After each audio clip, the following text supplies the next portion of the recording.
नमस्कार। News NCR के humans of Faridabad के 91st एपिसोड में आप सभी का स्वागत है और मैं हूं आपके साथ एकता रमन। आज मेरे साथ जो हस्ती इस प्लेटफॉर्म पर हैं उनको किसी परिचय की आवश्यकता नहीं है। बहुत जाना माना चेहरा है, ना सिर्फ चेहरा बल्कि नाम भी बहुत बड़े बड़े कामों से जुड़ा हुआ है। और जैसे जैसे हम उनसे बात करेंगे आपको पता चलता जाएगा 100 बात की एक बात, समाज में ऐसा कोई काम नहीं है जो दर्शना जी से अछूता रहा हो।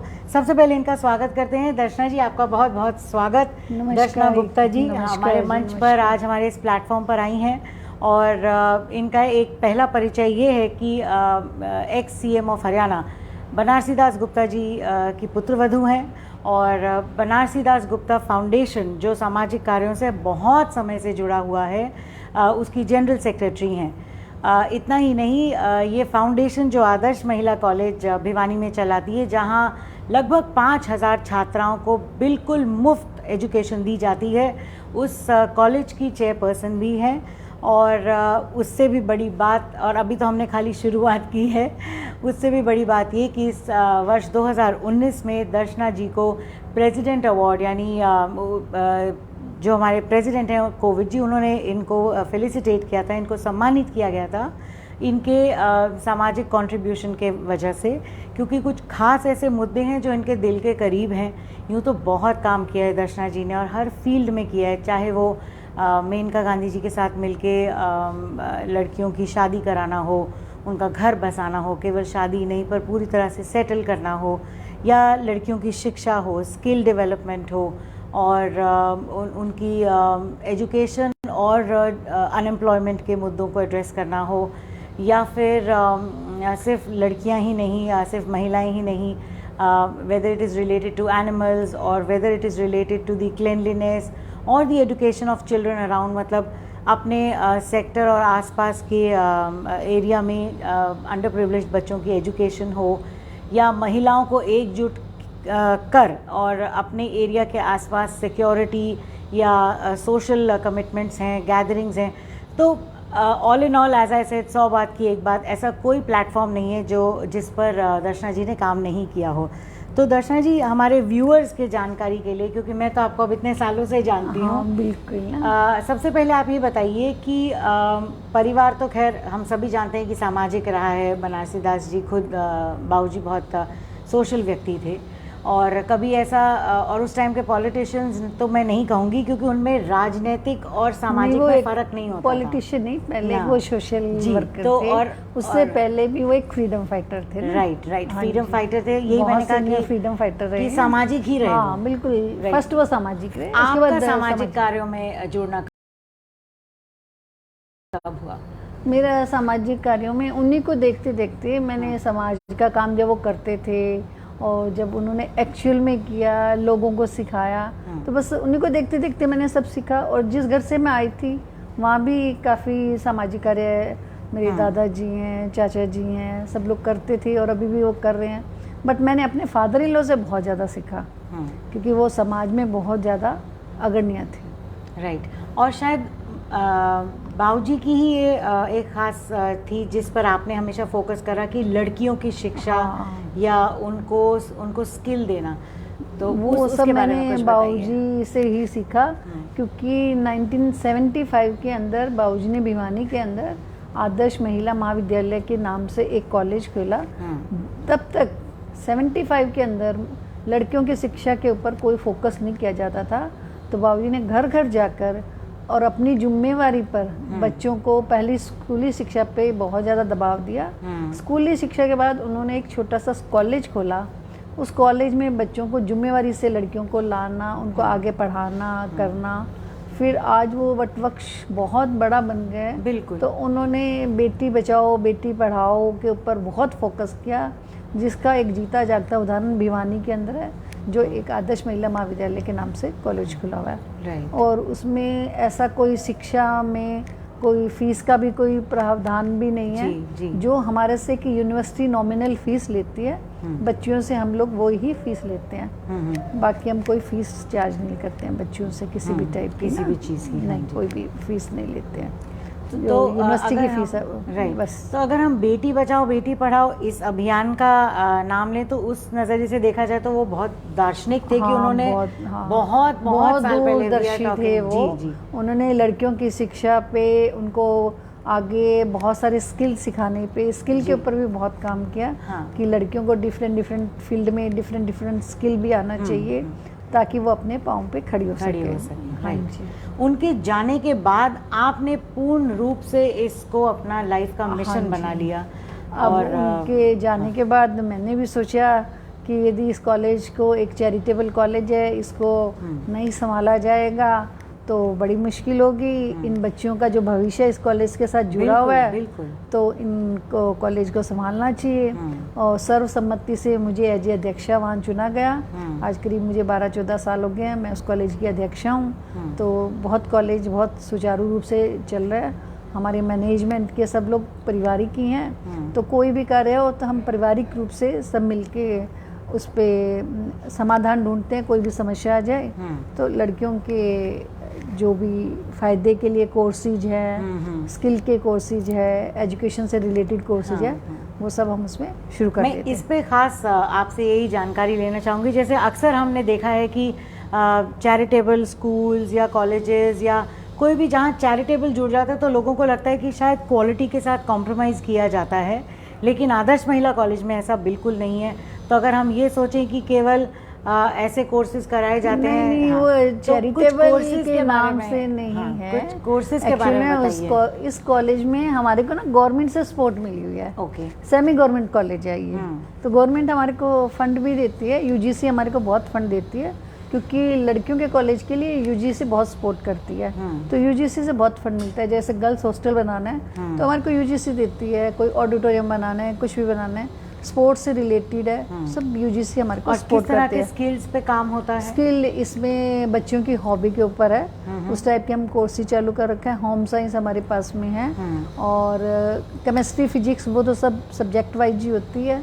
और स्पोर्ट्स के ऊपर बहुत ज़्यादा है, इसमें फोकस किया हुआ हम लोगों ने। सिंगिंग पे है, और हमारी बच्चियाँ ये डांस, कल्चर प्रोग्राम, स्पोर्ट्स में सब नेशनल लेवल पे, इंटरनेशनल लेवल पे है। योगा पे बहुत फोकस कर रखा है। अच्छा। योगा पे तो अवेयरनेस अभी 2-4 साल या 10 सालों से आई है, और मोदी जी का जो लोगो है वो अभी स्टार्ट हुआ है। बट हमारी बच्चियां तो योगा में कम से कम 30 साल से काम कर रही हैं। Oh my God. और हमारी जितनी कॉलेज में आप देखिए, योगा हमने मस्त कर रखे है हर बच्चे के लिए, कि योगा तो तुम्हें सीखना ही सीखना है। बहुत बढ़िया। कुछ बच्चियां तो हमारी इंटरनेशनल लेवल पे जा चुकी हैं योगा के अंदर। तो हमें भी बहुत खुशी होती है कि हमारा मैनेजमेंट और मेरा इटसेल्फ एक इंटरेस्ट है कि बच्चियों को स्पोर्ट्स में, योगा में आगे लाया जाए। बहुत बड़ी बात है ये, ख़ास तौर से हरियाणा जैसे राज्य के लिए, जहाँ पर मतलब देश को सबसे ज़्यादा खिलाड़ी मिले हैं तो हरियाणा से मिले हैं, और भिवानी डिस्ट्रिक्ट से बहुत मिले, भिवानी डिस्ट्रिक्ट से बहुत मिले। और हाल ही में हम इस चीज़ का एक उदाहरण भी देख चुके हैं। तो इसलिए ख़ास तौर से स्पोर्ट्स पे जोर देना। तो अब जब आप बताती हैं, जैसे आपको 12-14 साल हो गए हैं कॉलेज के साथ, आपने लोगों की सोच में जब आपने इस चीज़ की बागडोर संभाली थी, और अब जब लड़कियां इतना कुछ कर रही हैं स्पोर्ट्स के क्षेत्र में, और डिजिटाइजेशन भी हो रहा है सब कुछ, तो आपको लोगों की सोच में ऐसा लगता है फ़र्क आया है? और अब वो ज़्यादा पहले से बहुत फ़र्क आया है। लड़कियां अब स्ट्रेंथ भी बढ़ी है। लड़कियां, हर लड़की पढ़ना चाहती है। जैसे कॉलेज में लड़कियां मिस नहीं करती है। अच्छा। और पहले तो क्या था कि खाली बुक्स पढ़ती थी बच्चियां, अब बुक्स के साथ ना एक्स्ट्रा एक्टिविटीज बहुत करती हैं बच्चियां, कि डिफरेंट की स्पोर्ट्स में हमें जरूर जानना है। स्पोर्ट्स कॉम्पिटिशनों में जाती हैं बच्चियां। पहले तो वो पेरेंट्स भेजते नहीं थे स्पोर्ट्स कॉम्पिटिशन में, नहीं भेजते हैं। अब तो पेरेंट्स भी भेजते हैं। कॉलेज की टीचरें वगैरह सब काउंसलिंग करती हैं, तो सारी बच्चियां स्पोर्ट्स के कॉम्पिटिशनों में जाती है, कुकिंग कॉम्पिटिशनों में जाती है, सिंगिंग कॉम्पिटिशनों में जाती हैं। सब अब थोड़ा सा अवेयरनेस का फ़र्क आया है, सोच में बहुत फ़र्क आया है, पेरेंट्स की सोच में बहुत फ़र्क आया है कि बच्चों को हमें हर स्टेट लेवल पे जाना चाहिए। पेरेंट्स आराम से भेज देते हैं, क्योंकि हम कॉलेज के अपने एक लेक्चरर को भी साथ में भेजते हैं, ताकि सेफ्टी के लिए। स्टेट लेवल पे जाती हैं, नेशनल लेवल पे जाते हैं, इंटरनेशनल लेवल पे भी जा रही हैं हमारी बच्चियाँ। ब्यूटीफुल। तो सोच का तो बहुत फर्क है। के इंचार्ज होने से, मतलब क्योंकि एक लेडी है जो उस कॉलेज को चला रही है, वो तो उससे एक फर्क फ़र्क पड़ता होती है है ना। देखो लेक्चररों को कोई भी तकलीफ होती है तो वो जी। मुझे फ़ोन करके बताती हैं। हाँ। यदि जेंट्स होगा तो शायद वो अपने कुछ मानसिक परेशानियां या फैमिली की परेशानियां हैं वो नहीं बता पाएंगी। बिल्कुल। वो एज ए महिला होगी तो मुझे बताएंगी, तो मैं उनका तकलीफ मैं ये इमेजिन करती हूँ कि भी मेरे साथ ऐसा हो। करेक्ट। तो मुझे अपनी तकलीफ़ वो समझ के उन्हें उसकी जो उन्होंने मुझसे शेयर करी है तो मुझे उसका सॉर्ट आउट करना चाहिए। ऐसे ही हमने एक ग्रुप भी बनाया हुआ है कॉलेज में लेक्चररों का। अच्छा। कि लड़कियों की भी काउंसलिंग करी जाए, उनकी कोई प्रॉब्लम हो, किसी चीज़ से वो टेंस हो, उनकी वो प्रॉब्लम्स को सॉर्ट आउट करें। बहुत बढ़िया। तो लड़कियों की कई बार वो अपनी मदर को या फैमिली को नहीं बता पाती हैं बहुत सारी प्रॉब्लम्स ना, अपने शिक्षिका से या शिक्षिका टीचर को, से हाँ connected टीचर्स को वो होती हैं। शेयर कर पाती हैं। Very तो nice। मैंने देखा है कि गर्ल्स कॉलेज का होने का एक बहुत अच्छा है कि बच्चियों की मेंटल ग्रोथ बहुत अच्छी होती है और फिजिकल ग्रोथ भी बहुत अच्छी होती है। मैंने खुद आपके साथ और आपकी टीम के साथ कॉलेज के जो आपके प्रोफेसर्स हैं उनके साथ भी इंटरेक्ट किया और आपको as head of the college भी इंटरेक्ट करते देखा है, और मुझे ऐसा लगा है कि कहीं भी आपके और उनके बीच कोई ऐसा खिंचाव या गैप नहीं है। मैं वो और नहीं वो आपसे चाहती। बहुत सरलता से बात कर लेती हाँ, हैं। मैं नहीं चाहती कि भी मैं एक प्रिंसिपल के साथ में एज ए चेयर हूँ, चेयरमैन हूँ, तो मैं उनको दबा के रखूँ या उनके ऑर्डर करूँ। नहीं, वो मेरी एक छोटी बहन या बड़ी बहन है और मैं उनसे बहुत कुछ सीखती हूँ, वो भी मेरे से सीखती हैं। हम लोग आपस में एज एक दोस्त के नाते रहते हैं और दोस्त के नाते ही एक दूसरे से सीखते हैं। और हमें डिक्टेटरशिप नहीं करनी चाहिए एज ए चेयरमैन मुझे, और मैंने कभी की भी नहीं है। आई थिंक उनको भी कभी ये फील नहीं हो रहा है कि मैडम हमारे साथ कुछ मिसबिहेव कर रही है। उनसे बात करके मुझे भी कभी नहीं लगा, मैंने इंटरेक्ट किया है और ये बहुत ही सुंदर बात है कि एक महिला जो इंस्टीट्यूट को, कॉलेज को चला रही हैं इतने सालों से, वहाँ का स्टाफ उनसे इतनी सरलता और इतनी कंफर्ट उससे बात करता है कि उन्हें ऐसा लगता ही नहीं, या बात सुनने वाले को ऐसा लगता नहीं कि कोई कॉलेज की चेयरमैन से वहाँ की कोई एम्प्लॉय बात कर रही है। और फिर जहाँ नहीं, तक वो एम्प्लॉय नहीं है, बस वो मेरे बराबर की है, मेरी बहनें हैं, वो एम्प्लॉय क्यों माने ना। राइट। वो अपनी एक फ्रेंड है। हाँ। वो बल्कि हम तो स्टूडेंट्स को भी कहते हैं कि अपनी टीचर को भी एज ए फ्रेंड मान के उनके अपने सुख दुख, अपने सारी प्रॉब्लम्स बहुत अच्छी सब आपस में बताओगे, शेयर करोगे तो आपका मेंटल लेवल हाई होगा। दर्शना जी, आपने खुद भी, आपको ये सब चीज़ एक थाली में परोस के नहीं मिली, आपने इसके लिए बहुत मेहनत करी है और बहुत स्ट्रगल, मेहनत करना ही पड़ेगा। उसके बारे में थोड़ा सा चर्चा कीजिए। नहीं, हर चीज़ ऐसे तो है नहीं कि आपको इजीली मिल गई और आप आराम से उस चेयर पे बैठ जाओ और आप आराम से काम करो। नहीं, मैं कोई इस लाइन में नहीं थी। तो मैंने अपने फादर इन लोग को तो देखा था कि वो अपने एज ए मैनेजमेंट कॉलेज में जाना करना सब देखते थे, तो धीरे धीरे मैंने भी ये सब चीज़ें देखी। फिर मैंने अजय जी से बहुत कुछ सीखा कि कॉलेज में को कैसे मैनेज करना चाहिए, कोई चीज़ का डिसीजन कैसे लेना चाहिए, कंस्ट्रक्शन कमेटी होती है तो उसमें कैसे डिसीजन लेना चाहिए, और एजुकेशन के फील्ड में सिलेबस बनाना है। पहले हमारे पास एमएससी नहीं थी, अच्छा, खाली बीएससी बीए ये सब थी। अभी हमने 3-4 सालों से एमएससी भी लेके आए क्योंकि हमारे पास एमएससी की भी डिमांड आ गई। अच्छा। तो एमएससी भी हमने बच्चियाँ आगे पढ़ना चाहती, बच्चियाँ आगे पढ़ना चाह रही थी, तो अभी हमने 2-3 सब्जेक्टों में एमए वगैरह लेके आए हैं। तो हमें अच्छा लगा कि बच्चियाँ आगे पढ़ना चाह रही है। अब हम चाह रहे हैं कि एक कम्युनिटी कॉलेज भी लेके आएँ जिसमें हम स्किल कोर्सेज भी लेके आएँ, तो इवनिंग में चल पड़े हमारे स्किल कोर्सेज, तो बच्चियों को स्किल सीखने को भी मिलेगा। तो ये जो कम्युनिटी कॉलेज का कॉन्सेप्ट है, इसमें और आपके नॉर्मल आदर्श महिला कॉलेज में क्या फ़र्क होगा और ये आप कहाँ सेटअप करना चाह रहे हैं? अभी हमारी ना प्लानिंग ही है कम्युनिटी कॉलेज की, ये उसी बिल्डिंग में होगा, इवनिंग में चलेगा। जो शॉर्ट टर्म कोर्सेज होते हैं 3 महीने के 4 महीने के, वो कोर्सेज अभी हमने यूनिवर्सिटी को अपने प्लान में उनको दिया भी है। जैसे टेलरिंग है, टेलरिंग का कोर्स आजकल लड़कियों को बहुत शौक है, ऑफ कोर्स, और बहुत हेल्पफुल है, बहुत डिमांड भी बहुत ज़्यादा है। ब्यूटिशियन का है, क्योंकि हमारे पास गांव सेक्टर की भी बच्चियां काफ़ी ज़्यादा है, रूरल एरिया की बच्चियां काफ़ी हैं। तो हम चाहते हैं कि ब्यूटिशियन का कोर्स है, ये जॉब ओरिएंटेड कोर्स है, यदि वो सीख लेंगी तो पार्ट टाइम में अपनी इनकम का साधन भी हो जाएगा उनका। बहुत बढ़िया। तो इसलिए हम चाह रहे हैं कि कुछ कोर्सेज हम खोल सकें, और जैसे अभी हम प्लान में हैं मास कम्युनिकेशन का। अच्छा, यदि कुछ हो जाए, हमारे को यूनिवर्सिटी कह दे कि हाँ आप खोल सकते हो, तो वो भी खोल लेंगे। 4-5 दिए हमने यूनिवर्सिटी को। सही रिपोर्टिंग या सही पत्रकारिता की भी बहुत ज़्यादा ज़रूरत है। जजमेंट होएगा, यूनिवर्सिटी की तरफ से भी जजमेंट होएगा। Of course. हाँ, बंसीलाल यूनिवर्सिटी है हमारे पास में। अच्छा हम बंसीलाल यूनिवर्सिटी के अंडर आते हैं। अच्छा जी। तो बंसीलाल यूनिवर्सिटी में हमने 3-4 टिक मार्क करके दिए हैं कि हमारे को कोर्स ही चाहिए। तो वो देखेंगे सारा सर्वे और सर्च करके, राइट। यदि ठीक हुआ तो वो हमारे को देंगे कोर्स। तो ये अब बहुत इंटरेस्टिंग कोर्सेज आपने बताया और बहुत नीड बेस्ड है। हाँ जी, कि need मतलब based हाँ, है। कि जिसकी ज़रूरत जिसे होगी हाँ। वो इसको ज्वाइन करेगा। ये कोर्सेज आपके दिमाग में पहले आए और फिर आप बच्चों तक पहुंचेंगे, या बच्चों की डिमांड आई तो आपने इंट्रोड्यूस करने का सोचा? नहीं, पहले हमने ही सोचा है कि एनवायरनमेंट बड़ा हेल्दी होता जा रहा है जी। और बच्चियां भी अब कमाना चाहती हैं हाँ और सेल्फ डिपेंडेंट होना चाहती हैं। बिल्कुल। अब हम चाहते हैं कि खाली पढ़ाई के अलावा ना उनको कुछ स्किल भी सिखाया जाए। वो घरों से तो अपनी मदर से बहुत कुछ स्किल सीखती हैं जी। तो कॉलेज से एक प्रोफेशनल स्किल सीख के जाएगी ना, डिप्लोमा कोर्स होगा ना, तो उनको जॉब बड़ी इजीली मिल जाएगी। जी। प्राइवेट सेक्टर में मिल जाएगी और गवर्नमेंट सेक्टर में मिल जाएगी। और क्योंकि अपना काम भी ताकि सेल्फ डिपेंडेंट होगी तो अपने घर में बहुत सारी हेल्प कर सकेगी। राइट। अर्निंग बेसिस पे। राइट। हाँ जी। तो आपके पास बहुत सी स्टूडेंट्स ऐसी भी होती होंगी कॉलेज में जो मैरिज के बाद पढ़ाई कर रही हैं, ऐसा भी कोई प्रावधान है गर्ल्स के लिए? हाँ बिल्कुल, मैरिज के बाद बच्चियाँ पढ़ती हैं ना हमारे पास में। अच्छा। हाँ, और कुछ तो हमारी जैसे जितनी लेक्चरर हैं हमारे कॉलेज में, बल्कि प्रिंसिपल है वो पहले हमारे कॉलेज की स्टूडेंट ही तो थी, फिर शादी हो गई, फिर प्रिंसिपल बन गई, मतलब लेक्चरर बन गई। लेक्चरर के बाद वो प्रिंसिपल भी बन गई हैं। कमाल है। माया जी हैं जो अभी करंट में हैं हमारी प्रिंसिपल, रजनी जी हैं, वो सब स्टूडेंट थी, फिर यहाँ लेक्चरर रही, फिर वो प्रिंसिपल बन गई।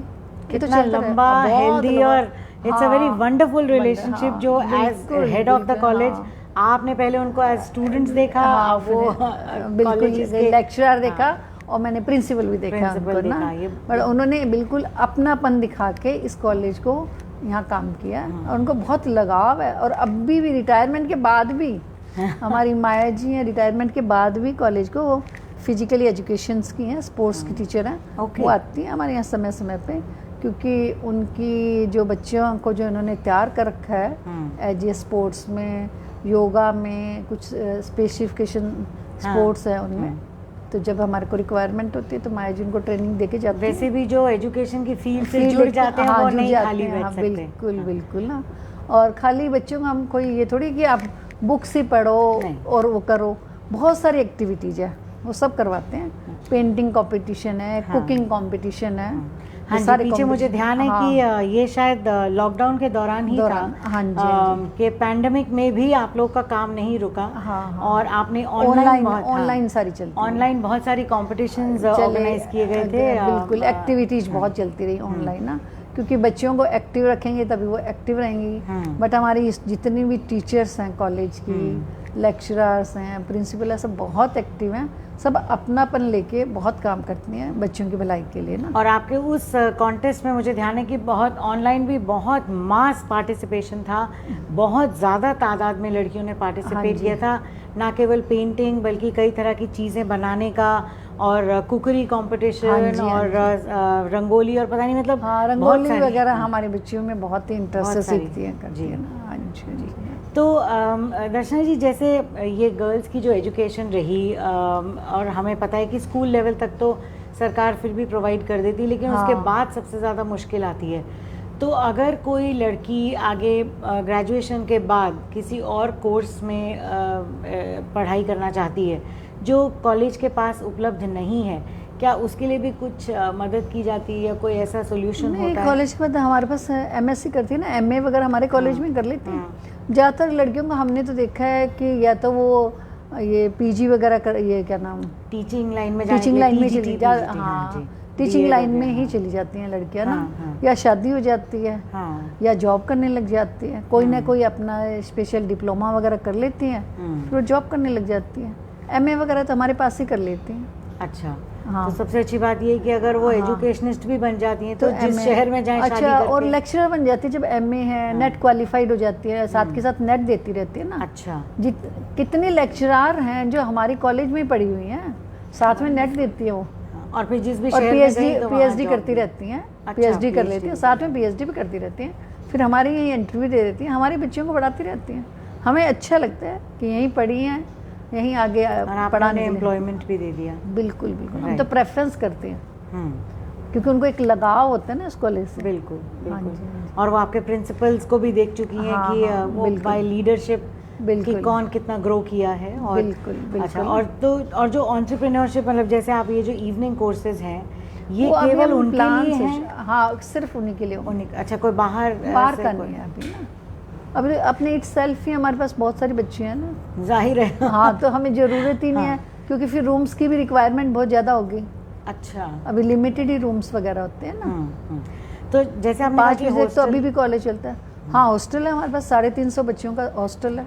तो ये जो हॉस्टल की सुविधा है, मतलब वैसे तो खैर बहुत बड़ी जिम्मेदारी की भी बात है, पर इसका मतलब है कि बाहर से दूसरे शहरों से भी बच्चियां वहाँ हाँ, पढ़ने हमारे आती पास हैं। आती है ना। तो कहाँ आसपास कहाँ के से सारे हैं? बताइए गांव थोड़ा, हैं, हाँ। जैसे भिवानी के आसपास के जितने गांव हैं, हाँ। उन सब की बच्चियां हमारे पास हॉस्टलों में रहती है ना। अच्छा। हॉस्टलों में रहती है, सैटरडे संडे चली जाती हैं। हम्म। और या उनको कोई कंपटीशनों में जाना है, स्पोर्ट्स कंपटीशन वगैरह में जाना है, तो उनकी सैटरडे संडे वो बहुत ज़्यादा तैयारियां करती हैं। तो ऐसा कुछ कोटा भी रहता है एडमिशन्स का कि आप भिवानी शहर के इतने लेते नहीं हैं और नहीं, कितना ऐसा से- कोई कुछ कोटा नहीं है? नहीं, ऑनलाइन है सब सिस्टम ना। तो आजकल किसी तो भी admission शहर सब- की लड़की हाँ। जो है वो वहाँ एजुकेशन के लिए अप्लाई कर बिल्कुल सकती है। बिल्कुल, कोई भी शहर की ना, कोटा सिस्टम कोई नहीं है। बहुत बढ़िया, बहुत बढ़िया। हाँ। और बाकी फी स्ट्रक्चर जो है वो इस हिसाब से कि जितना यूनिवर्सिटी वगैरह required है। लेगी ना, बहुत उसके अलावा nominal जितनी है। भी आप ट्रेनिंग वगैरह करते हो वो सब सब फ्री है कॉलेज उसमें। की तरफ हाँ से। हाँ, सब कॉलेज की कमाल है। तरफ। नहीं नहीं, अच्छा है ना, लड़कियों के लिए हाँ। जो हो जाए बेस्ट है। बाकी गवर्नमेंट की सपोर्ट भी रहती है, यूजीसी की सपोर्ट रहती है, स्टेट सेंटर दोनों की सपोर्ट रहती है ना। राइट तो कोई ऐसी प्रॉब्लम नहीं है, लड़कियों के लिए काफ़ी सरकारें कर रही हैं, राइट। तो उससे सरकारों को भी हाँ, हाथों की जरूरत है बिल्कुल, दर्शना जी। हाँ। सरकार अपने आप भी नहीं कर सकती है। बिल्कुल, इम्प्लीमेंट करने के लिए उस तरह के लोग भी हाँ, चाहिए लोग जो भी चाहिए ना, जो हाँ। योजनाओं को तरीके से हाँ, लोगों हाँ, तक पहुंचा सके। बिल्कुल, तो ये तो रही एजुकेशन की बात, लेकिन इसके अलावा आपने बहुत मुद्दों पे काम किया है। नहीं, वो तो एक शौक है ना। और मैंने अपने घर में अपने फादर इन लोग को देखा ना कि उन्होंने सिर्फ एक मुद्दे पे काम नहीं किया, उन्होंने बहुत सारे मुद्दों पे काम किया है। जैसे उन्होंने अग्रवाल समाज के लिए काम जी। किया, वैश्य सम्मेलन समाज के लिए काम संरचना, किया, और अपने एजुकेशन के लिए तो उन्होंने हमेशा किया ही किया है। तो बस उन्होंने जैसे किया वो हम लोगों ने देखा। ना तो सिर्फ ये उन्होंने वैश्य समाज को इंटरनेशनल और नेशनल को भी जोड़ा। वो बहुत बड़ी बात कम्युनिटी है। को जोड़ा जी, और जी। कम्युनिटी को ऊपर उठाया। उन्होंने कम्युनिटी को आपस में बिजनेस करने के लिए भी सिखाया कि हमें आपस हाँ। में बिजनेस भी करना बहुत चाहिए। अच्छी बात है, इकोनॉमी में भी डेवलपमेंट होता है अगर बिल्कुल। कम्युनिटी एक साथ काफ़ी मिलके। अच्छी उनकी बहुत बड़ी सोच थी कि हम सब इकट्ठे मिलके काम करें और कम्युनिटी के लिए काम करें तो ज़्यादा है। उन्होंने अपलिफ्टिंग, गर्ल्स अपलिफ्टिंग, गरीब आदमियों को अपलिफ्टिंग के लिए काफ़ी काम किया। तो बस मैंने उन सब कुछ चीज़ों को देखा तो मुझे लगा कि मुझे भी कुछ काम करना चाहिए। तो बस और देखा कुछ देखी कुछ में- करते इतना कुछ कर रही हैं, केवल कुछ नहीं, कुछ हाँ, कुछ ही करना बहुत चाहिए। सारे, हाँ। हर महिला करती है। हाँ। तो बस मैं सोचती हूँ कि मैं भी ठीक है, एक हाउसवाइफ तो हूँ, Very कि हाउसवाइफ के साथ यदि मैं कुछ अलग से भी कुछ काम कर सकूँ तो मुझे करना चाहिए। तो वो सब मैंने बस देखा, सोचा, और अजय जी ने मुझे बहुत साथ दिया हर चीज़ के लिए।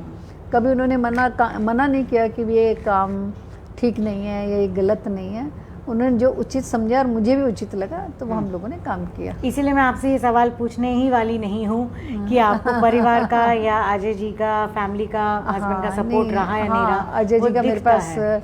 बहुत सपोर्ट रहा, क्योंकि इन्होंने भी अपने फादर को देखा कि वो सामाजिक कामों में बहुत ज़्यादा टाइम देते थे। जी। तो इसलिए इन्होंने कभी ये नहीं देखा भी घर पे तुम नेग्लेक्ट कर रही हो और समाज को बहुत ज़्यादा टाइम दे रही हो। तो इन्होंने कहा भी प्रोजेक्ट है तो वो तुम्हें करना ही करना है। तो एज ए प्रोजेक्ट लेके प्रोजेक्ट वाइज मैंने काम किया। और फिर जब आप एक बार समाज में उतर जाते हैं तो फिर आप किसी भी चीज़ से फिर बच नहीं सकते। फिर आपको करना ही है। हाँ, लोगों की उम्मीद बन जाती है। हाँ, लोगों की उम्मीद बन जाती है ना। हाँ। वो करना भी चाहिए हमें ना।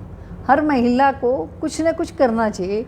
अपने घर से जो काम कर रहे हैं उसके साथ में हट के कुछ समाज को हमें समय देना चाहिए। ये आपने हमेशा कहा, मैंने जब भी आपसे बात की आपने कहा है कि नहीं, हर समाज महिला को जरूर समाज के लिए टाइम देना चाहिए।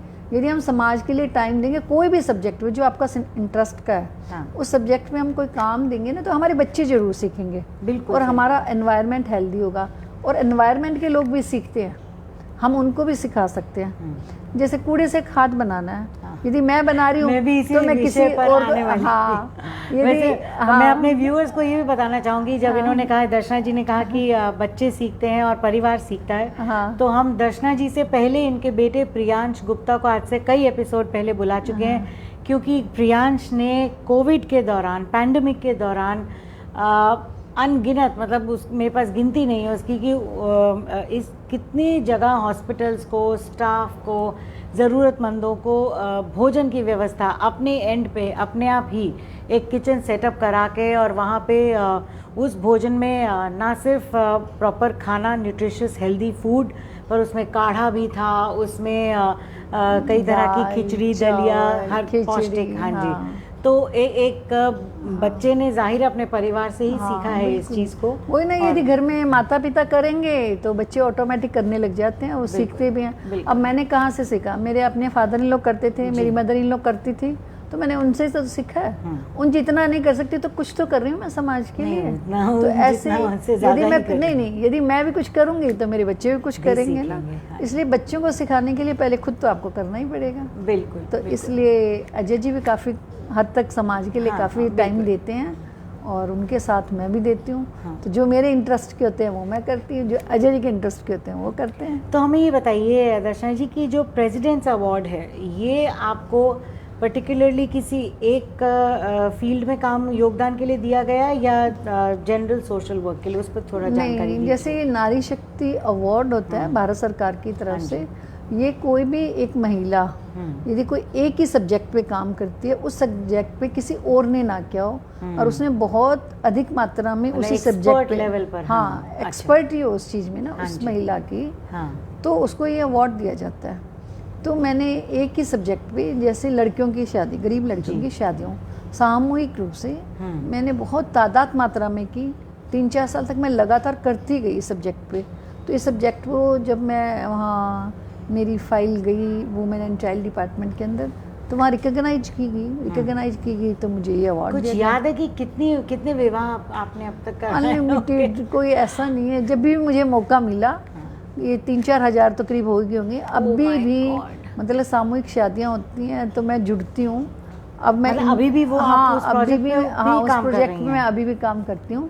अभी भी जहाँ भी मुझे मिल जाए कि ये सामूहिक रूप से हो रहा है, इस ग्रुप में करना है, तो हाँ, मैं साथ लग जाती हूँ, और इमीडिएटली साथ लग के मैं इस सब्जेक्ट को कंप्लीट करने की कोशिश करती हूँ। उसे आपने छोड़ा नहीं है अभी? हाँ बिल्कुल। अभी भी घर पे कोई सिंगल शादी के लिए भी कोई आ जाता है, क्या मुझे सामान चाहिए, या ये चाहिए, वो चाहिए, तो हम जरूर देते हैं, हमारा परिवार जरूर देता है। और मुझे एक अच्छा भी लगता है कि चलो इस बच्ची की कोई हेल्प हो जाएगी, हमारे से कुछ हो सके तो ना, और हमें करना भी चाहिए। तो ये जो सामूहिक विवाह आप करवाती हैं, और अभी भी करवा रही हैं, पहले भी, इसमें किस तरह का सामान आप जुटा के देते थे जो कपल्स होते थे? ये अलग अलग तरीके से, जैसे पंचकुला में किया तो उस टाइम की एक लिस्ट अलग थी। अच्छा। भी घर में एक लड़की को ज़रूरतमंद क्या क्या सामान होगा, और उसके लिए हमें क्या देना होगा, और लड़के को क्या देना होगा, उस टाइम की हमारे पास एक लिस्ट अलग थी। पीलीभीत में किया, उस टाइम की लिस्ट एक अलग थी। अच्छा। पलवल में किया तो उस टाइम की एक लिस्ट अलग थी, और उनकी रिक्वायरमेंट के हिसाब से, हाँ, एरिया के रिक्वायरमेंट के हिसाब से एक लिस्टें बना ली जाती थी। तो लिस्ट के अकॉर्डिंग हमने सबको सामान दिया था, क्योंकि जहाँ बहुत ज़्यादा गरीबी थी तो ये लगा कि गरीब आदमी को बेसिकली बर्तन, हाँ, बेसिक नहीं, बर्तन भी उसी टाइप के दी जाए, कि ताकि उनको वो जलाना, गैस का चूल्हा भी जलाना ना चाहिए, जैसे उनको कुकर का नॉलेज नहीं है। पिछड़े इलाकों में यदि आप सामूहिक रूप से शादियाँ कर रहे हैं, पीलीभीत वगैरह, तो वहाँ उनका कुकर का नॉलेज ही नहीं था, तो उनको हमने एक पतीले दिए थे।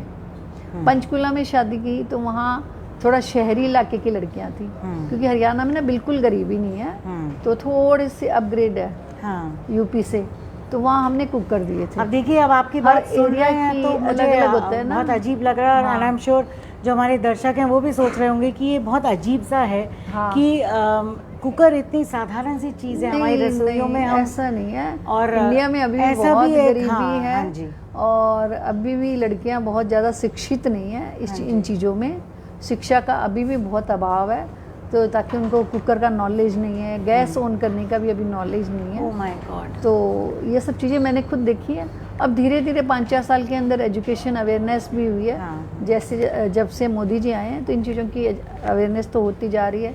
एजुकेशन की अवेयरनेस भी हुई है, गांव में लाइट भी गई है, गैस भी गया है, तो बच्चों को ये सब आएगा तो ये प्रॉब्लम भी सॉर्ट आउट होएगी। तो जब हम प्रोजेक्ट की बात करते हैं, जैसे आप जो सामाजिक कार्य करती हैं, उसमें अवेयरनेस लाने का एक बहुत बड़ा जिम्मा होता है, बहुत मतलब जुम्मा है। तो वो अवेयरनेस कैसे लेकर आते हैं आप? क्योंकि हमने जनरली देखा है कि ये जो ग्रामीण क्षेत्र के जो लोग हैं, मतलब ये जो तबका है, या हम निम्न वर्ग की बात करते हैं, तो ये बहुत जल्दी से किसी चीज़ को अपनाते नहीं है। मतलब इनकी जो अपनी धारणाएं बनी हुई हैं उन्हें तोड़ के उन्हें नई चीज़ सिखा पाना बड़ा मुश्किल है। तो वो कैसे किया आपने? नहीं, अभी ना हमारी सरकारें ग्रामीण क्षेत्र पे काफ़ी फोकस्ड कर रही हैं। स्कूल भी खुल रहे हैं, छोटे छोटे स्कूल खुल रहे हैं, टीचरें भी वहाँ जा रही हैं जो उनको सिखा रही हैं। जैसे अभी मैं आपको भिवानी का ही बताती हूँ जी। रोटरी मिशन के साथ में हमने नेशनल रोटरी के साथ में काम शुरू किया है। बहुत बढ़िया। तो भिवानी में हमने ओल्ड लिटरेसी का वर्क करना शुरू किया है। अच्छा। हाँ, अडल्ट लिटरेसी का। अडल्ट लिटरेसी तो ये बहुत पहले कभी सरकारों ने सोचा सोचा था। हाँ, लेकिन अभी रोटरी ने सोचा है। कमाल। रोटरी ने अभी गवर्नमेंट के साथ टाई अप किया है, तो सबसे पहला रोटरी ने सोचा कि भिवानी को लिया जाए। वंडरफुल। तो रोटरी का भिवानी के साथ, भिवानी यूनिवर्सिटी के साथ टाई अप हुआ है। तो इसमें हमारा वेस्ट ट्रस्ट के साथ में हमारा फाउंडेशन सब मिलके ये काम करेंगे। तो यूनिवर्सिटी के सारे बच्चे लगेंगे। यूनिवर्सिटी के अंदर जितने कॉलेज आते हैं जी। उन कॉलेजों को एक जुम्मा दिया गया है। अच्छा। कि वो बच्चों को एक अच्छे जैसे मार्क्स मिलते हैं, उनको प्रैक्टिकल मार्क्स मिलते हैं, तो उसमें एक स्पेशल एडिशन कर देंगे हम मार्क्स। जो बच्चा अपने पेरेंट्स को, दादा दादी को पढ़ाएगा या नाना नानी को पढ़ाएगा, तो उसकी बुक अभी प्रिंटिंग में चल रही है हमारी ना। अच्छा। अभी हमने बुक फाइनल हुई है, ये रोटरी ने फाइनल की है, वो बुक हमारे पास आ गई है। तो शायद अब कुछ दिनों में प्रिंट हो जाएगी। प्रिंट होके इसका एक प्रोग्राम होगा यूनिवर्सिटी की तरफ से, फिर बच्चों को इनॉग्रेशन होने के बाद बच्चों को दिया जाएगा, बच्चे पढ़ाएंगे उनको, और फिर वो ट्रैक पे रखी जाएगी। एक छोटा सा एग्जाम भी होगा हर बुजुर्ग का कि वो अपना साइन करना सीख गया, वो कितना अपना अक्षर, बस एक अक्षर ज्ञान, कि वो अपने आप अपना तक जितना उसको ज़रूरत है, अपना एक न्यूज़पेपर पढ़ ले, अपना एक साइन कर ले। न्यूज़पेपर तो आप वाकई बहुत बड़ी बात कह रही हैं, क्योंकि कुछ ऐसे भी हैं जो मोबाइल पैसे भी नहीं जोड़ पाते। पैसे भी नहीं जोड़ पाते ना। इतना सब कर ले ना।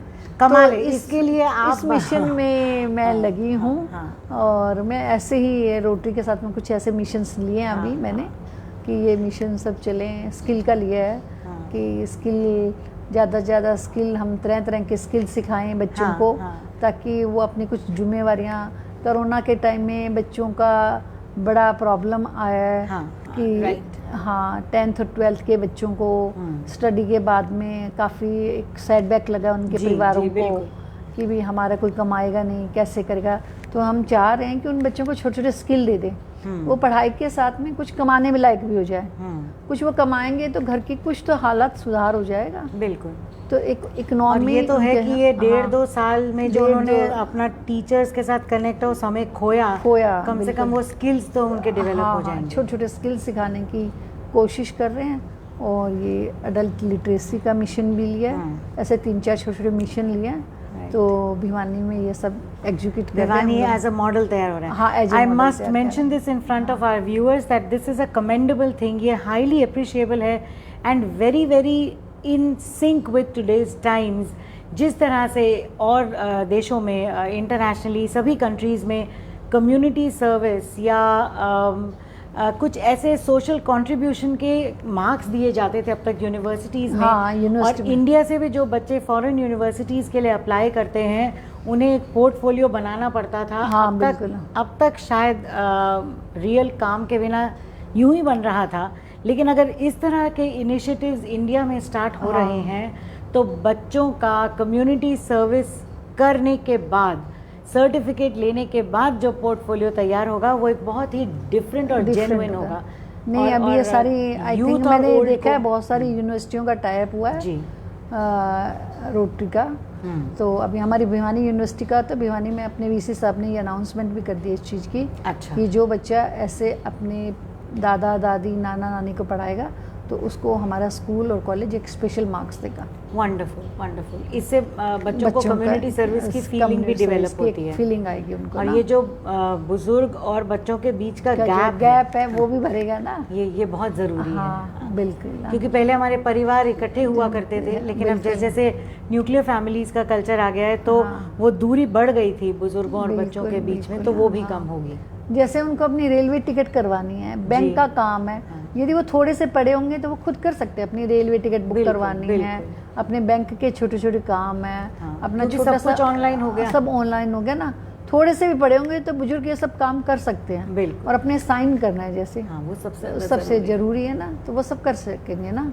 तो अब मिशन तो लिया, मैं चाहूंगी कि जरूर ये मिशन मेरा पूरा होगा। बिल्कुल पूरा होगा दर्शना जी, ये बहुत लिया हुआ है, ठाना हुआ है, बहुत ही जबरदस्त सोच के साथ इसे शुरू किया है। और जहाँ भी न्यूज़ एनसीआर इसमें आपका कंट्रीब्यूशन दे सके, आपके साथ जुड़ सके, आप तो हमेशा मेरे साथ हो, वो बहुत बड़ी बात है। क्योंकि ये बहुत ही अगेन मैं कहूँगी फ्यूचरिस्टिक अप्रोच है कि केवल आज के समय नहीं, फ्यूचर में, आने वाले फ्यूचर में इसका बहुत ज़रूरत है, बहुत ज़रूरत है कि हम कम्युनिटी के प्रति यंगस्टर्स को अवेयर करें। हाँ बिल्कुल, तो इसमें एक भावना भी आएगी, यदि बच्चों को हम जोड़ेंगे ना तो बच्चों को एक भावना भी आएगी कि हमने अपनी कम्युनिटी के लिए कुछ ना कुछ काम करना है। राइट।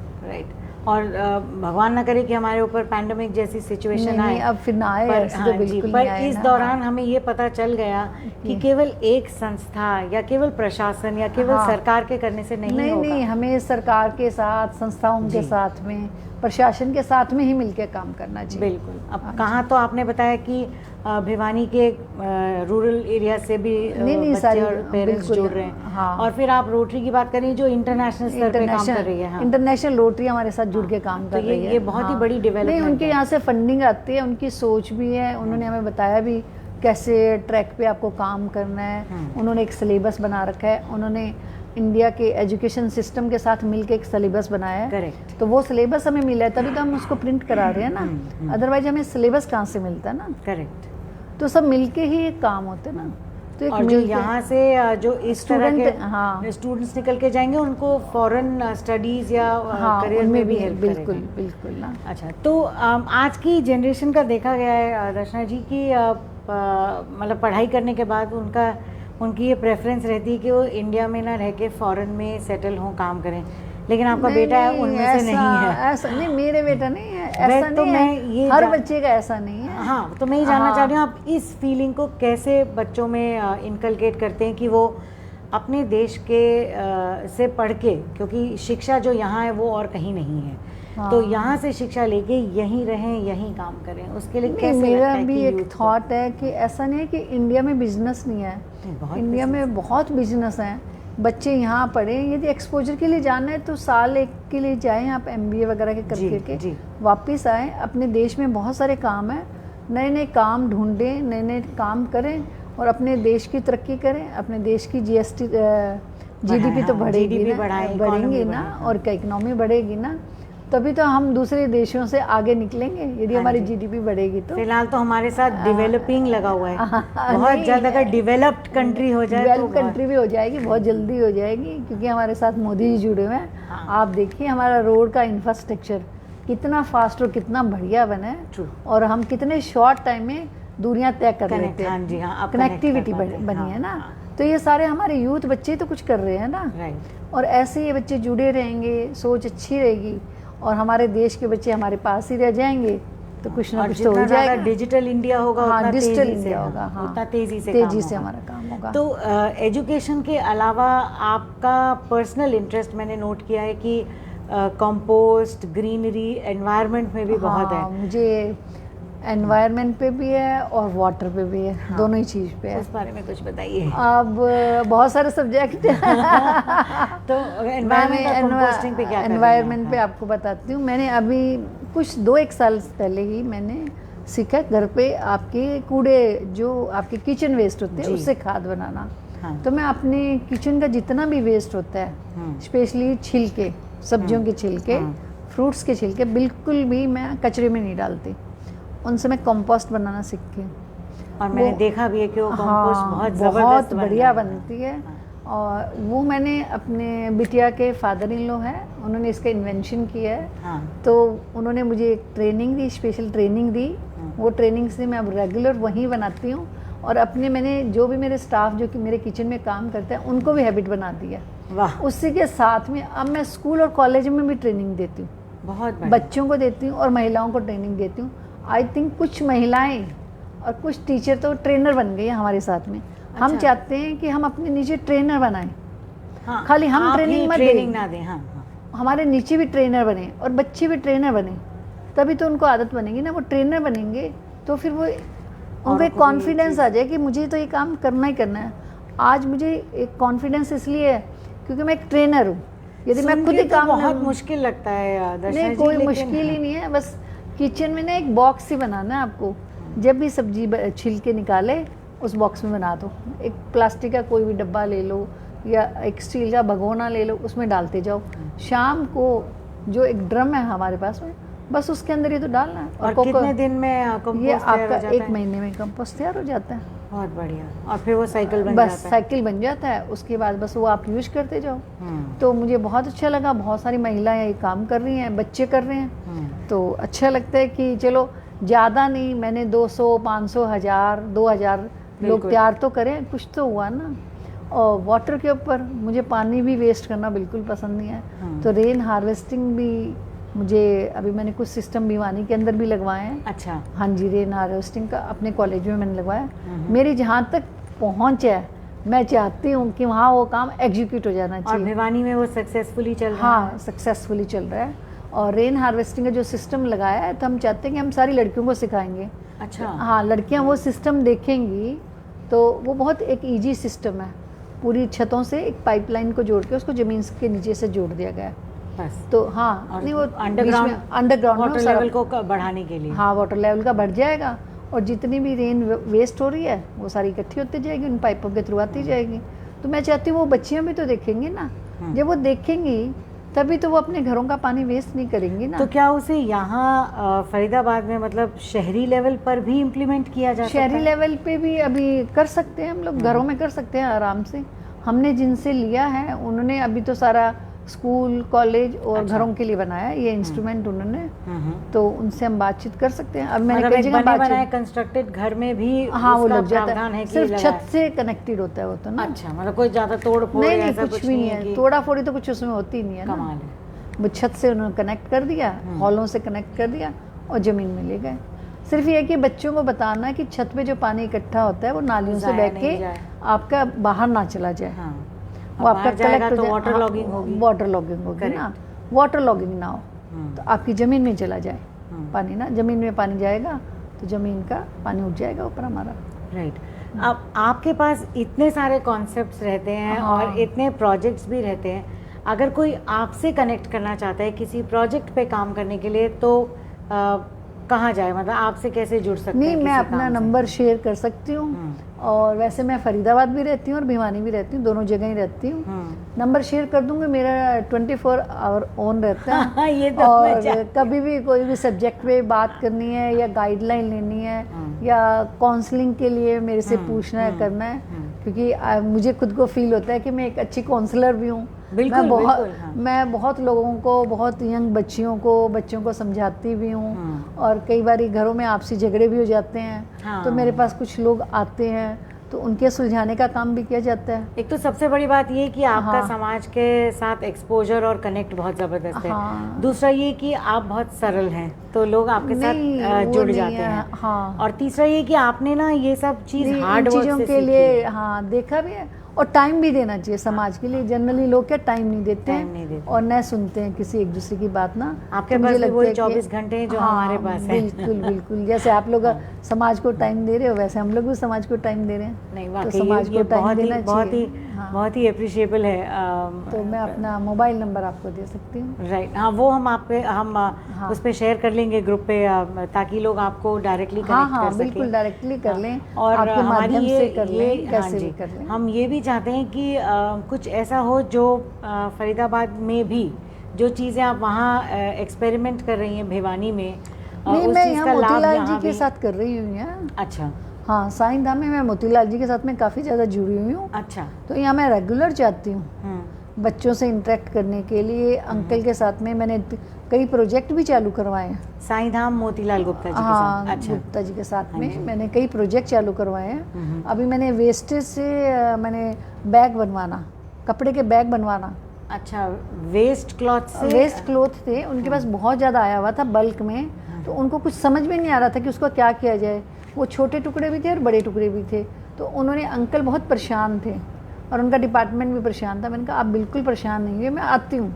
तो उनको मैंने एक बैग का डिज़ाइन बनाया और मैंने कहा आप ये डिज़ाइन बनाएं और सिंपल सिंपल सीधे टांके लगाने हैं। एक तो बच्चियाँ स्टिचिंग वाली जो आपकी टेलरिंग सीख रही है, तो वो टांका अच्छा, लगाना यहाँ भी है। टेलरिंग यहाँ टेलरिंग का कोर्स भी है ना। अच्छा। तो मैंने फटाफट लड़कियों को बोला कि तुम सीधा सीधा टांका लगाओ ऐसे ऐसे, हाँ। और ऐसे बैग बना दो। थ्री लाइंस लगानी है और बैग बन जाएगा और कोई दिक्कत ही नहीं है। तो उन्होंने कहा ये तो बड़ा इजी काम है। कि पॉलिथीन फ्री होना हाँ, चाहिए। पॉलिथीन फ्री होना चाहिए। तो अंकल को तो बड़ी खुशी हुई कि तुम बैठे हुए 3 घंटा लगा के तुमने कटिंग भी कराई, वेस्टेज भी नहीं होने दी और बैग भी बना दिया। और हमने बैग का रेट भी तय कर दिया। अच्छा। कि एक मिनिमम रेट पे बच्चियों को एक पैसा देंगे बैग बनाने का। बिल्कुल बिल्कुल। तो ना वो हमारे लिए काम करेंगी। देखिए तो कई सारी चीजें एड्रेस हो गई, वेस्ट डिस्पोजल भी मैनेज हो गया, धागा सिलाई भी सीख गई, सीधा टांका लगाना भी सीख गई, उनको काम मिल गया, काम उनका भी स्किल डेवलप हो गया, स्किल भी डेवलप हो गया, इनकम भी जनरेट हो गई। इनकम भी जनरेट हो गई। और अंकल के लिए भी जो भी वो अपनी बुक्स देंगे या कोई भी गिफ्ट देंगे तो उसमें डाल के दे देंगे, उनको भी बहुत खुशी हुई। आम लोग भी वहाँ जाकर खरीद सकते हैं बैग, और जो, हाँ, कोई भी खरीद सकता है। और जो खाद बनाने का प्रोजेक्ट है वो सबसे ज़्यादा हमने साईं धाम के सब बच्चों को ट्रेनिंग दी। Very good. वहाँ बच्चों ने खाद बनाने का काम सीखा। हाँ जी। उसके बाद खाद उन्होंने गार्डन में डलवाई। अच्छा। और उसके साथ बच्चों को हमने सेल्समैनशिप सिखाई। बहुत बढ़िया। खाद ये को बहुत बेचना, जरूरी हाँ, एंगल है हर उससे स्किल बच्चों में ना पर्सनैलिटी डेवलपमेंट होती है। बिल्कुल बिल्कुल। सेल्समैनशिप से उन्होंने खाद बेचा, करा, पैसे कलेक्ट करे, पैसे कलेक्ट करके अंकल ने और बड़े डस्टबिन खरीदे या बड़े और सामान खरीदा। तो बच्चों की पर्सनैलिटी भी तो डेवलपमेंट हुई कि किन लोगों से हमें कैसे बात करनी है। बिल्कुल। और तो ऐसे में ना उनसे बहुत सारे प्रोजेक्टों में जुड़ी हुई हूँ। ये बहुत ही ज़रूरी है। और कई संस्थाएं हैं जो हमारे इस प्लेटफॉर्म पर आई और उन्होंने बताया कि वो किस तरह से बच्चों को आत्मनिर्भर होना सिखाते हैं। बच्चों को लेकिन आत्मनिर्भर का मतलब केवल स्किल डेवलपमेंट नहीं है, उस स्किल को डेवलप करने के बाद आपने जो चीज़ तैयार की, बिल्कुल, उसको बेच के या उससे किस तरह से कमर्शियली अर्निंग कैसे हो सकती है ताकि वो कंप्लीट रूप से स्वावलंबी या आत्मनिर्भर बने। ये सबसे इम्पोर्टेंट एक स्किल होता है। ये भी एक लाइफ स्किल भी, एक एंगल भी है जो इन बच्चों को सिखाना बहुत ज़रूरी होता है। चीज़ें बनाना एक चीज़ है लेकिन उससे इनकम जनरेट करना बहुत ज़रूरी है। और उसी से मुझे लगता है शायद बच्चों का या महिलाओं का किसी का भी इंटरेस्ट भी बना रहता है। इंटरेस्ट बना रहता है जब उनको लगता है इससे कुछ जनरेट होता है तभी इंटरेस्ट बनता है ना, अदरवाइज नहीं बनता ना। और फिर ऐसे ये चीज़ें मैंने अपने गाँव में भी सिखाई, माँ नेहरू गाँव में भी ना। जो ये कोरोना टाइम में सब महिलाएं बिल्कुल खाली हो गई थी तो उनको एकदम टेंशन हो गया कि हम क्या करें। भी था, डिप्रेशन टाइप की एक फीलिंग आने लगी थी। तो फिर मैंने कहा कि मेरे घर की जितनी पुरानी चादरें हैं या कतरने हैं, जो भी वो सामान भिजवाया करा, तो वो सेंटर के अंदर सब लेडीज ने थैले बनाने किए। तो मेरे पास इतने सारे थैले आ गए, मैंने भी खूब सारे थैले बांटे। और घर में भी हमने लोगों को मोटिवेट किया, आसपास सब लोगों को मोटिवेट किया कि सब सामान थैलों में लेके आया करो, प्लास्टिक यूज नहीं करना। इतना ही नहीं, आपने कोरोना के दौरान वैसे भी मास्क और ये सब तो मास्क, सैनिटाइजर, तो ये सब, और फूड की बहुत फैसिलिटी, चलो ये भी एक फूड की किचन चलाई। तो ये सब एक सामाजिक काम है, करना चाहिए समाज के लिए। जैसे जैसे समाज में जिसकी ज़रूरत हो, समय के साथ में, समाज के साथ में और परिस्थितियों के साथ में काम करना चाहिए। और उसके अलावा आपके लॉन्ग लर्निंग प्रोजेक्ट्स तो हैं। लॉन्ग लर्निंग के तो डिफरेंट प्रोजेक्ट है। राइट। तो अगर कुछ लोग इधर फरीदाबाद में जुड़ना चाहें तो वो साईं धाम जाकर साईं धाम में भी जुड़िए। आप मेरे से डायरेक्ट भी जुड़ सकते हैं। डायरेक्ट भी कुछ मैं प्रोजेक्ट करती रहती हूँ, ऑनलाइन भी मेरे प्रोजेक्ट चलते रहते हैं, तो उनसे हम जुड़ सकते हैं। किसी भी सोशल एंगल के लिए दर्शना जी फंड्स या पैसे बहुत आवश्यक चीज़ होती है, ज़रूरत है। और ये अक्सर लोग सोचते हैं कि शायद जो किसी प्रोजेक्ट को चला रहा है वो अपनी जेब से ही खर्च करेगा, लेकिन ऐसा नहीं होना चाहिए। जहाँ हम भागीदारी की बात करते हैं तो फिर सब तरह की भागीदारी, सबको मिलके तो ना, उस चीज़ को आप कैसे हैंडल करती हैं? मतलब क्योंकि फंड्स जुटाना, मांगना बड़ा मुश्किल काम है। नहीं, मुश्किल कुछ नहीं है। देखो, मैंने एक चीज़ नोट करी है अपनी ज़िंदगी में। आपने प्रोजेक्ट बनाया, चलो मैंने इतनी लड़कियों की शादी करी जी, भगवान ने अपने आप दिया, मांगना तो पड़ेगा।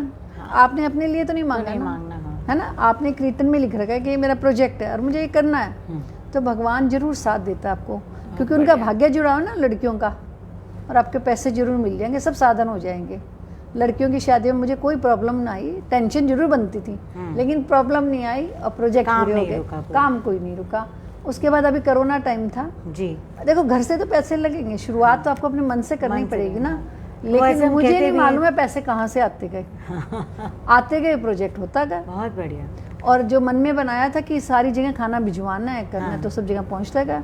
ये बात तो आपको भी पता होगा कि खाना गया, सब जगह खाना गया, तो ठीक है। घर से भी पैसे लग गए, बाहर से भी जो अपने आप आते गए वो भी लगते गए। और जब आपने खाना और सेटिस्फेक्शन कितना होता है, कोई पैसा। जब आपने शुरुआत की थी तो तब भी मेरी आपसे बात हुई थी, आपने कहा था कि शुरुआत मैंने की और उसके बाद शुरुआत ही करी है, और तो नहीं, ये सब काम होता जाएगा, होता चला जाएगा। बस राशन की तरफ से भी लोगों ने आपकी बहुत मदद की, आपके साथ जुड़े लोग, जुड़ जाते हैं, अपने आप जुड़ जाते हैं। परमात्मा आपके साथ खड़ा है, सिर्फ मन बनाना है कि मुझे क्या करना है। तो ऐसे हमें हर चीज़ के लिए, सोशल काम के लिए मन बनाना ही पड़ेगा। आप अपने सेक्टर के स्तर पे भी बहुत काम करती हैं, सिक्योरिटी से रिलेटेड हो, जो भी या ग्रीनरी से रिलेटेड हो, जो भी ज़रूरत होती है, तो हमारे सेक्टर की महिलाएं बहुत अच्छी हैं, हम लोग मिलके करते हैं। हाँ, और आपके साथ बहुत महिलाएं जुड़ी हुई हैं। जुड़ी हुई हैं, हम लोग ना महिलाएं सब आपस में जुड़ी हुई हैं, समस्याओं को लेके बैठते हैं और करते भी हैं, उनको सुलझा रहा कुछ ना कुछ तरीके से। राइट। तो मुझे ऐसा लगता है कि इतने सारे विषयों पे इनकी एक्सपर्टीज़ है दर्शना जी की, और मैंने लगभग अपनी जान में सारे कवर करने की कोशिश की है। लेकिन अगर कोई ऐसी चीज़ रह जाए तो आप वैसे दर्शना जी से संपर्क भी कर सकते हैं, हम उनकी डिटेल्स आपके साथ शेयर करेंगे। और अगर उनके स्टार्ट किए हुए प्रोजेक्ट्स आप देखना चाहते हैं तो आप साईं धाम, नहर पार साईं धाम जो है, मोतीलाल गुप्ता जी का एक वहाँ पर मंदिर और आश्रम है जहाँ बच्चों को भोजन भी दिया जाता है, शिक्षा भी दी जाती है, लड़कियों को भी वहाँ शिक्षा दी जा रही है। हमारे फाउंडेशन और वो सब मिलके आपस में कर रहे हैं जी। और बाबूजी बुला लेते हैं कि वहाँ भी उनको हाइजीन और सैनिटेशन और इन सब पे नॉलेज दी जाती है, अवेयरनेस दी जाती है। तो प्लीज़ वहाँ जाकर भी जुड़िए। ये ज़रूरी नहीं है कि आप हमेशा धन से ही कंट्रीब्यूट करें, ये हम अपने पहले एपिसोड से ही कहते आ रहे हैं कि तन, मन, धन और ज्ञान, इस सभी से आप कंट्रीब्यूट कर सकते हैं। अगर आपके पास धन नहीं है तो समय दीजिए। पर जैसा कि दर्शना जी ने शुरू में भी कहा था और हर बार कहती हैं कि हर महिला को तो कम से कम कुछ न कुछ काम करना चाहिए, सामाजिक काम से जुड़े रहना। अब जैसे हमारे फाउंडेशन में, बनारसी दास गुप्ता फाउंडेशन में मेरे साथ बहुत सारी महिलाएं जुड़ी हुई है, गाँव की महिलाएं जुड़ी हुई है, भिवानी शहर या फरीदाबाद शहर की कोई जुड़ी हुई है। मैं हर महिला को एक ही कहती हूँ कि कुछ ना कुछ तो करो, करते रहो। और जैसे संघ के साथ भी मैं जुड़ी हूँ, मुझे संघ के बारे में अब धीरे धीरे नॉलेज हो रहा है, तो मुझे लगता है कि कुछ ना कुछ मैं सीखूं, कुछ ना कुछ मैं अपने देश के लिए करूं तो सही। खाली बैठने से क्या आपको।